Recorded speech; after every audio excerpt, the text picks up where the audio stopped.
좋아요, 구독! 서울경제TV 증시8 조간브리핑 시간입니다. 서울경제신문에서 발행한 이슈 전해드리는데요. 첫 번째 소식부터 하나하나 짚어보겠습니다. 화면 살펴보시죠. 중국 경기 둔화에 미국 증산까지 유가 70불 붕괴, 첫 번째 소식으로 유가 소식 전해드립니다. 국제 유가가 중동 산유국들의 감산에도 급락세를 멈추지 않고 있는데요. 중국의 경기 둔화 우려와 함께 미국의 원유 생산량 증가세 때문으로 파악되고 있습니다. 지금 화면으로 보시는 것처럼 WTI 국제 유가는 계속해서 고공행진하다가 어제 기준으로 69달러 선에서 종가 형성했습니다. 즉 70달러 선 아래에서 계속해서 머무르고 있는 모습인데 이 WTI 선물 가격이 배럴당 70달러 밑으로 떨어진 건 올해 7월 3일 이후 약 5개월 만입니다. 브렌트유 선물도 2.9달러 정도 하락하면서 배럴당 74달러를 기록했는데요. 국제유가 약세 배경으로 거론되고 있는 부분들을 살펴보시면 중국의 경기 둔화 우려와 미국 원유 생산량 증가, 미국 소비, 그리고 고용지표 부진, 오펙 플러스의 감산 회의론 때문으로 배경이 이름 잡고 있습니다. 미국뿐만 아니라 브라질과 베네수엘라, 캐나다 등 주요국들이 원유 생산량을 늘면서 사우디아라비아가 주도해온 에너지 시장의 역학관계에 변화가 찾아왔다라는 소식 역시도 전해드리고 있는데요. 미국 에너지정보청에 따르면 지난주 미국의 휘발유 재고는 직전주 대비 약 540만 배럴 증가했습니다. 시장 예상치보다 증가폭이 약 4배 이상 커진 셈인데 또 중국의 경기 둔화 우려도 확산되고 있습니다. 중국의 11월 수입액 전년 동기 대비 약 0.6% 하락했는데요. 지난해 10월부터 올해 9월까지 계속 마이너스 성장률을 기록하고 있습니다. 또 올해 10월 1년 만에 상승세로 돌아섰지만 한 달 만에 바로 다시 하락 반전한 모습이고요. 경기 회복이 지연되면서 내수 소비가 급격하게 얼어붙은 분위기가 연출되고 있습니다. 국제신용평가사 무디스 역시 중국의 신용을 안정적에서 부정적으로 하향 조정된 부분 역시도 참고해 보실 필요가 있어 보입니다. 자, 내년 대선을 앞둔 조 바이든 행정부 여론에 막대한 영향을 미치는 기름값을 안정적으로 낮추기 위해서 미국 에너지 기업들을 독려했었던 부분들 역시 원유 생산 증가의 원인으로 분석되고 있는데요. 정리하고 넘어가겠습니다. 미국 휘발유 재고 540만 배럴 이상 늘었다라는 소식입니다. 중국의 11월 수입액 전년 대비 0.6% 빠졌고요. 중동 산유국 감산에도 하락세가 여전한 모습입니다. 에너지 시장 역학관계의 변화 역시도 보여지고 있다라는 진단이 추가로 나오고 있는 가운데 추가적으로 어제 항공주가 크게 상승했습니다. 항공주는 급등했고 정유주는 약세를 기록했는데요. 에어부산은 6.23% 급등했고요. 아시아나항공은 4.21%, 티웨이홀딩스는 3.74% 상승하면서 전반적으로 항공이 강했습니다. 대한항공과 아시아나항공 유가 하락과 동시에 유럽연합 결합신사의 급물살을 탔다라는 부분이 항공주의 상승을 추가로 견인한 모습인데 이 합병에 청신호가 켜졌다라는 평가에 장 초반부터 항공주가 국제유가 급락에 이어서 상승 촉매제가 됐습니다. 자, 그럼 바로 다음 소식으로 넘어가서 자세히 짚어보도록 하겠습니다. 이씨, 대한항공, 아시아나 합병, 좋은 진전, 2월 결론 청신호 두 번째 소식으로 전해드립니다. 유럽연합 집행위원회 이씨 최고위가 대한항공이 이씨에 제출한 아시아나항공 합병 시정 조치안에 대해 처음으로 긍정평가를 내렸습니다. 두 항공사의 합병 승인 가능성이 높아지면서 이씨에 진전이 있다라고 평가한 시정 조치안 내용은 바로 아시아나 화물 사업 매각안이었는데요. 이에 아시아나 화물 부분을 담당하고 있는 아시아나 IDT는 어제 가격 제한폭까지 오르면서 18,250원 선에서 종가 형성하며 상한가로 마감을 지었습니다. 항공화물 같은 경우는 미국과 유럽이 전략 물자로 분류하는 반도체와 바이오 의약품과 같은 첨단 제품을 주로 실어 나르고 있는데요. 한국의 경우 반도체와 바이오 의약품 등 주요 생산국입니다.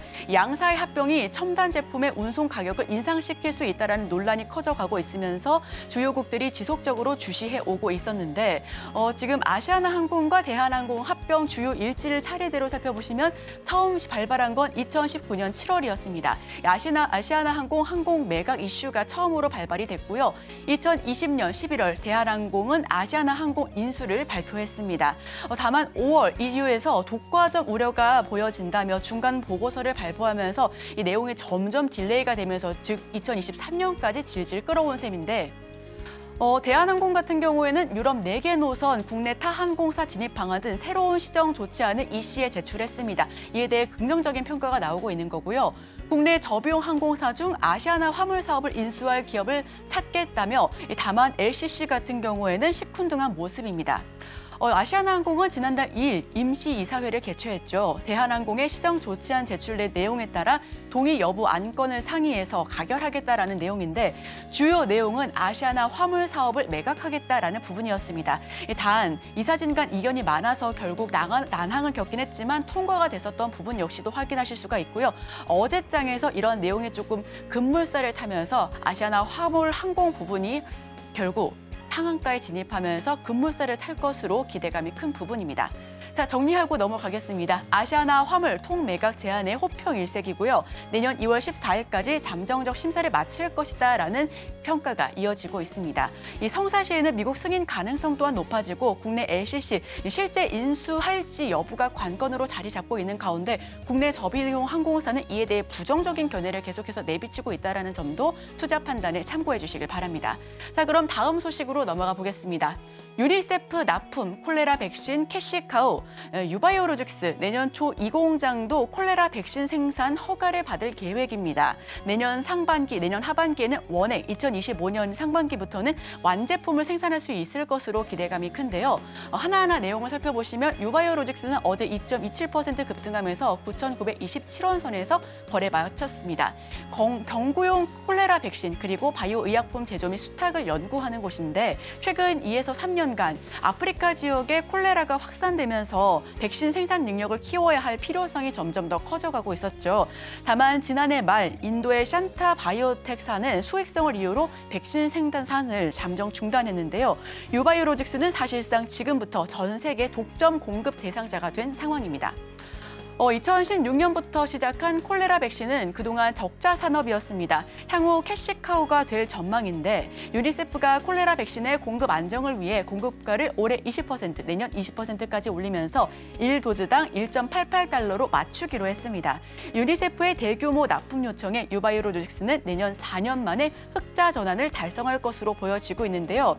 내년에 반도체와 2차 전지뿐만 아니라 바이오 산업 역시도 함께 지켜봐야 될 섹터이기 때문에 유바이오로직스 함께 지켜봐 주셔도 좋을 것 같습니다. 연간 8천만 도즈까지 생산이 가능하다고 밝혀지고요. 공장 풀가동에 재고가 쌓일 틈이 없다라는 소식입니다. 2025년 상반기부터 완제품까지 생산하겠다라고 하고 장테푸스 백신도 임상 3상을 진행 중이라고 하니까요. 앞으로도 주가 추이 계속해서 지켜봐 주시면 좋을 것 같습니다. 자, 그럼 마지막 소식으로 전해드립니다. 빅테크, 빅파마와 기술 협력, 이달 AI 바이오, 특구 등 4곳 선정했다라는 소식, 마지막 소식으로 전해드립니다. 글로벌사인 마이크로소프트와 로레알 그룹, 암 등 내노라 하는 글로벌 기업이 연이어서 국내 글로벌 혁신 특구에 참여하겠다라는 소식, 어제장 뉴스로 참여했습니다. 글로벌 수준의 기술 역량을 갖춘 국내 기업들과 협력을 강화하겠다라는 소식인데요. 지금 내용을 하나하나 살펴보시면 정부 올해 말까지 에너지와 모빌리티, 인공지능, 데이터, 바이오 등 4개 특구를 지정하고 앞으로 10개 곳을 추가로 더 지정하겠다라는 소식입니다. 추가로 살펴보실 내용은 이 혁신 특구 개념 자체가 명시적으로 금지하는 상황 그 모든 사항을 제외한 모든 부분을 다 허용하겠다라는 소식이고요. 이 선정 계획은 2027년까지 특구로 선정된 곳 10곳까지 추가하겠다라는 모습입니다. 이 올해 일정도 세부적으로 살펴보시면 이달 27일까지 에너지와 모빌리티, AI, 데이터, 바이오 등 4곳을 추가로 지정하겠다라는 소식인데 분야별 글로벌 혁신 특구 후보 지자체를 살펴보시면 우선 부산이 차세대 해양 모빌리티로 도약할 예정이고요. 대구는 AI 로봇, 대전은 첨단 바이오, 울산은 수소 그린 모빌리티, 강원은 보건 의료 데이터를 활용할 특구로 지정될 예정입니다. 전남은 에너지 신산업을 제외할 예정이고요. 경북은 배터리 재활용과 재사용, 충북은 첨단 재생 의료 역시 함께할 것으로 예정하고 있습니다. 이 글로벌사가 앞다퉈서 한국에 자리매김하면서 앞으로 이 특구가 계속해서 이 국가 발전에 이바지할 것으로 보여지고 있는데요. ARM은 모빌리티 로봇 벤처 기업을 돕고 로레알은 뷰티 디바이스 기술에 투자하겠다라는 소식을 전해왔습니다.